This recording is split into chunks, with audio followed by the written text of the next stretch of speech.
Assalamualaikum warahmatullahi wabarakatuh. Kita bertemu lagi di mata kuliah metode penelitian Metapro pertemuan kedua. Hari ini tanggal berapa ya? Nah, jadi penelitian metodologi penelitian ini kita hari ini memasuki materi penelitian kuantitatif dan penelitian kualitatif. Jadi kalau kalian tahu dari perspektif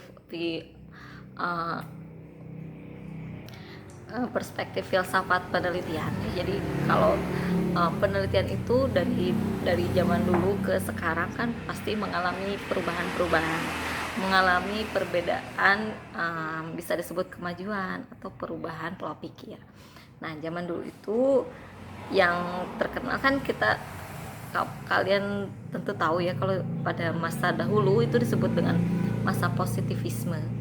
Masa positivisme itu semua penelitian harus ada faktanya, harus berbentuk real, nyata gitu, tidak bisa mengawang-awang. Jadi kalau kamu meneliti tentang isi kepala manusia, kalau yang saya tahu tentang bahasa misalnya, isi kepala manusia ya kita menganalisis dalamnya isi kepala kamu gitu, otaknya itu dibedah, dibuka, syaraf-syarafnya itu dianalisis gitu ya. Itu positivisme. Mungkin itu belum masuk ke psikologis gitu, belum gitu. Jadi kenapa misalnya dia ngomongnya meracau atau segala macam, zaman dulu itu kalau hal tersebut lebih condong ke mungkin syarafnya terganggu. Kalau ada hal lain yang syarafnya baik-baik saja tapi dia berbicaranya misalnya tidak baik, misalnya mungkin dilakukanlah eksorsis atau pengusiran setan. Ya, zaman dulu kan seperti itu ya. Jadi eksorsis, kalian suka kalau di zaman sekarang kita menganggap budaya tersebut tersisa itu di film-film horor misalnya, yang pengusiran setan bagaimana. Jadi hal tersebut. Nah, kalau zaman sekarang kan tidak begitu. Jadi pengusiran setan itu dimasukkan ke dalam ilmu psikologi gitu. Jadi orang yang berbicaranya meracau tidak selalu diganggu makhluk halus gitu. Mungkin saja orang yang bicara meracau itu karena psikologisnya terganggu. Nah itu ya, jadi zaman positivisme itu belum ke situ. Jadi zaman positivisme itu setahu saya yang penelitian tentang humaniora ya, masuknya itu ke situ ya, jadi ke saraf-sarafnya gitu. Nah di situ penelitian dilakukan secara kuantitatif, jadi angka-angkanya itu real, nyata ada. Itu biasanya disebut dengan penelitian kuantitatif. Jadi metodenya tradisional, kemudian sudah mentradisi bentuk metodenya dari dulu sampai sekarang. Itu metodenya begitu gitu, sudah sangat pakem gitu ya. Kemudian metodenya itu kaidahnya sangat konkret, empiris, objektif, terukur, rasional, dan sistematis. Itu kelebihan dari penelitian kuantitatif yang diakuin sampai sekarang. Kelebihannya itu seperti itu ya. Kemudian metode ini disebut dengan metode discovery. Kalau kamu suka nonton Discovery Channel gitu ya. Nah itu metode discovery karena dapat ditemukan dan mengembangkan ilmu pengetahuan baru gitu, ilmu pengetahuan dan teknologi yang terbaru gitu, karena harus ada datanya, dianalisis secara statistik gitu ya. Jadi benar-benar angka sekali gitu. Kemudian kalau bukan sekarang nih sudah ditemukan misalnya bukan hanya kuantitatif, jadi ada penelitian juga yang kualitatif. Kualitatif itu lebih ke deskriptif gitu ya. Kalau seperti tadi di sastra yang saya tahu misalnya, kenapa tulisan puisi ini misalnya deskripsinya, misalnya perempuan menulis puisi, dia deskripsinya tentang alat-alat rumah tangga misalnya gitu. Nah itu bisa dianalisis secara seperti itu. Atau laki-laki selalu melihat bunga Kamboja itu romantis, apa hubungannya bunga Kamboja dengan romantis? Nah itu bisa dianalisis dengan analisis deskripsi dan kualitatif. Nah kalau di komputer Misalnya ikon perempuan dalam game apa gitu. Itu bisa dianalisis secara deskripsi kayak gitu ya. Jadi ikon laki-laki dalam game apa gitu, itu bisa. Misalnya ikon yang kemarin tuh sedang booming, misalnya ikon kartun apa gitu ya, yang menunjukkan identitas apa. Nah itu bisa dianalisis secara deskriptif kualitatif. Jadi penelitian kualitatif itu dianggap sebagai metode yang baru. Kemudian karena popularitasnya belum lama, jadi ini disebut dengan post positivistik gitu ya. Setelah positivisme muncul aliran post positivistik karena berlandaskan dengan filsafat post positivisme ya. Jadi metodenya disebut dengan metode artistik karena penelitiannya ada seninya gitu. Ada seninya, kemudian metodenya ada interpretatif gitu ya, interpretif gitu. Kemudian bisa juga misalnya menemukan data di lapangan, misalnya itu bisa seperti itu, metode kualitatif. Kemudian kalian juga harus paham misalnya filsafat post positivisme ini apa gitu, karena paradigmanya selalu tentang interpretif, konstruktif gitu. Kemudian memandang realitas sosial sebagai sesuatu yang holistik dan utuh gitu, walaupun itu kompleks misalnya ya, dinamis, tapi itu pasti penuh makna dan itu dimaknai oleh komunalnya. Kemudian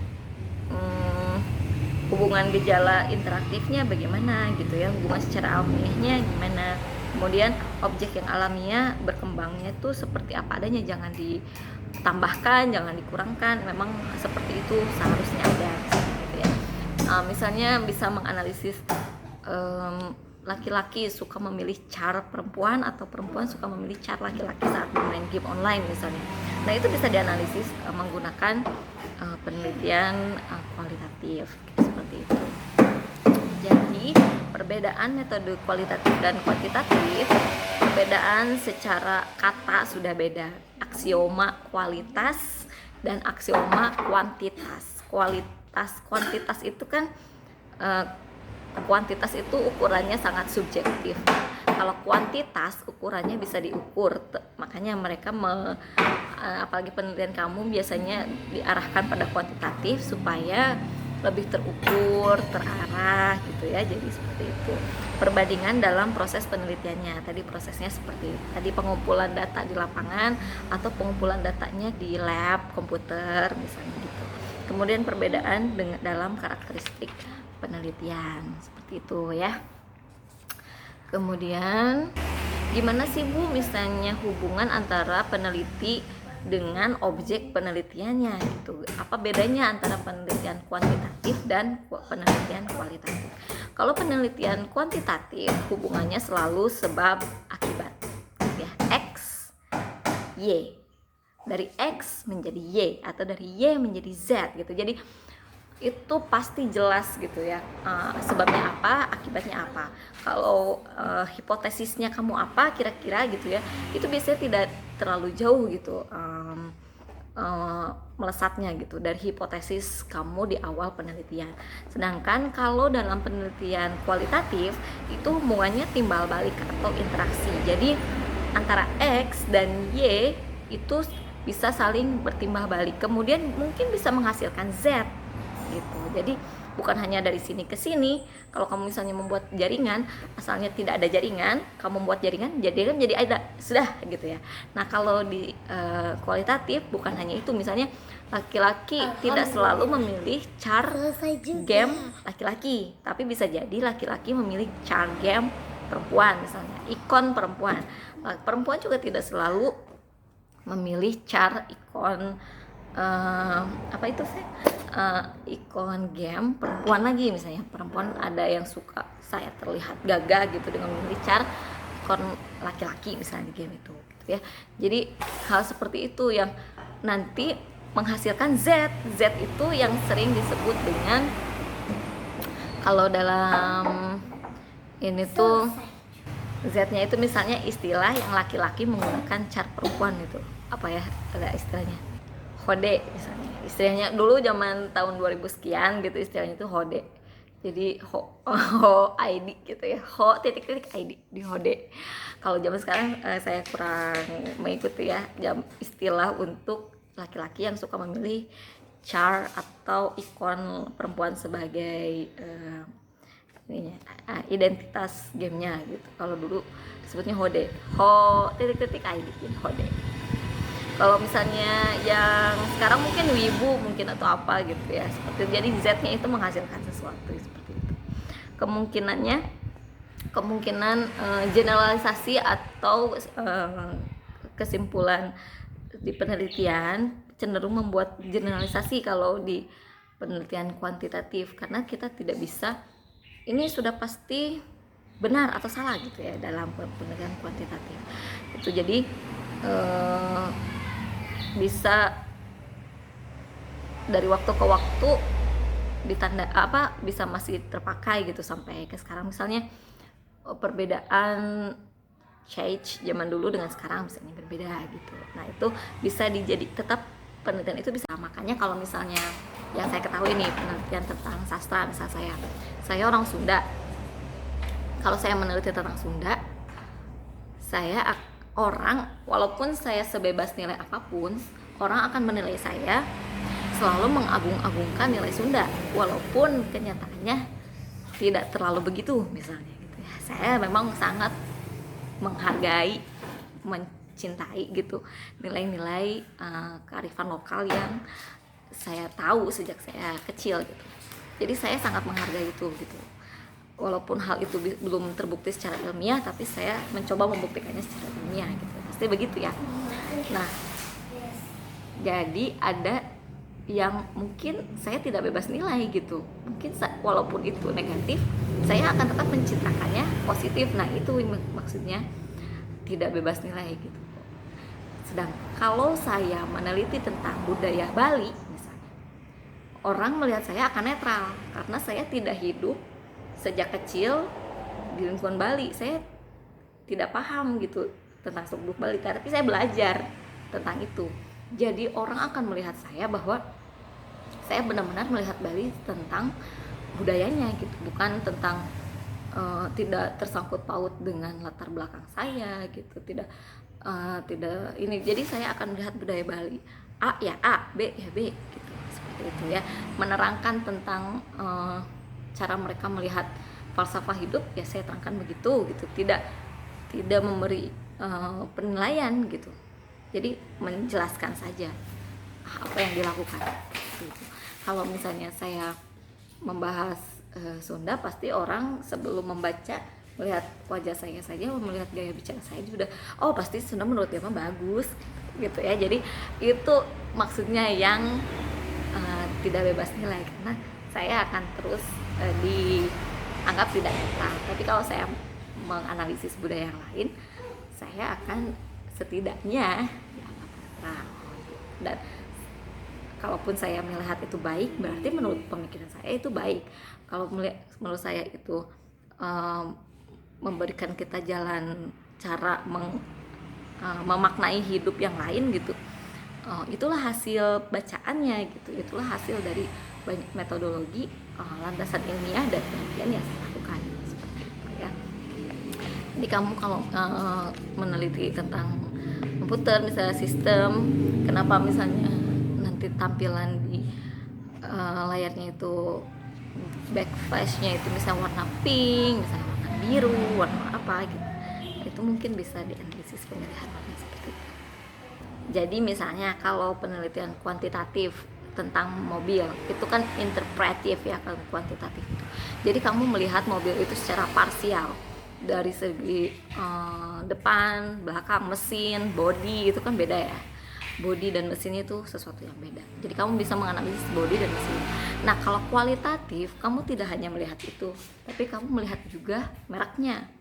Merek mobil itu apa? Kalau BMW misalnya, BMW gitu ya, BMW itu pasti akan berhubungan dengan kelas sosial. Kelas sosial mana yang menggunakan mobil BMW, kelas sosial mana yang menggunakan Avanza, dan itu dijalankan di jalan mana, kayak gitu. Nah, itu penelitian kualitatif membahas bukan hanya tentang bodi dan mesin, tapi juga semua lingkungan yang ada di mobil itu. Ngerti ya? Nah, demikian perkuliahan kita tentang metodologi penelitian kali ini, pertemuan kedua. Minggu depan kita masih berbicara tentang penelitian kuantitatif dan kualitatif. Saya harap kalian membaca misalnya tentang desainnya seperti apa, kemudian tentang tujuannya bagaimana, apakah kalau misalnya di penelitian apa sih yang dari awal sampai ke akhirnya tahap-tahapnya itu harus dipegang gitu, jangan sampai berubah. Apakah ada penelitian yang bisa berubah dalam perjalanan kita melakukan penelitian gitu. Jadi jawabannya saya harap kalian membaca, kemudian kita akan temukan jawaban minggu depan. Tugas hari minggu ini adalah nanti kita share di grup ya. Yang jelas setiap pertemuan saya ingin ada catatan kecil dari kalian yang kalian kirimkan kepada saya supaya saya tahu feedbacknya dan pengalaman apa yang sudah kalian ketahui. Jadi kalian boleh cutting atau memotong video saya, kemudian kamu sandingkan misalnya dengan video kamu. Jadi pemahaman saya tentang ini begini, pemahaman kamu tentang itu begitu, misalnya gitu. Kemudian boleh diupload di media sosial kamu, misalnya di TikTok, di Instagram, di Facebook, di apa gitu ya, media pun sharekan lagi kepada saya. Jadi kita bisa sharing pengetahuan dan sharing hal yang kamu dapat setelah perkuliahan ini apa. Terima kasih untuk perhatiannya hari ini. Sampai ketemu minggu depan. Semoga kita masih ada umur dan kesempatan. Sehat-sehat selalu di masa pandemi. Jaga kesehatan. Semoga hidup kita dimudahkan Allah Subhanahu wa taala. Assalamualaikum warahmatullahi wabarakatuh.